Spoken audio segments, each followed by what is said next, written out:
Δεν μου λες, σε παρακαλώ, η μπακαλοταβέρνα του Παντελή του Σκουφάντερου εδώ είναι? Μάλιστα, εδώ είναι.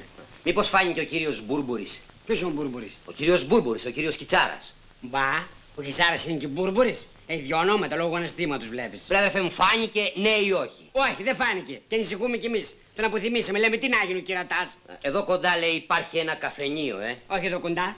Πέμπτους δρόμους στα αριστερά είναι, οδός Τσιλιβίγκα. Αριθμός? Δεν χρειάζεται αριθμός, θα το βρεις. Θα δεις κανιά κουσταριά την πελχανάδη, θα είναι ξαπλωμένη από όξω, δυο παίζουν τάβλη 10 μιλάν. Τράβα κι άλλο στη ξυπνιός φαίνεσαι. Μουστάκι έχεις, θα το καταλάβεις. Μάλιστα, αφού το λες εσύ έτσι θα είναι βέβαια. Μάλιστα, έτσι θα είναι.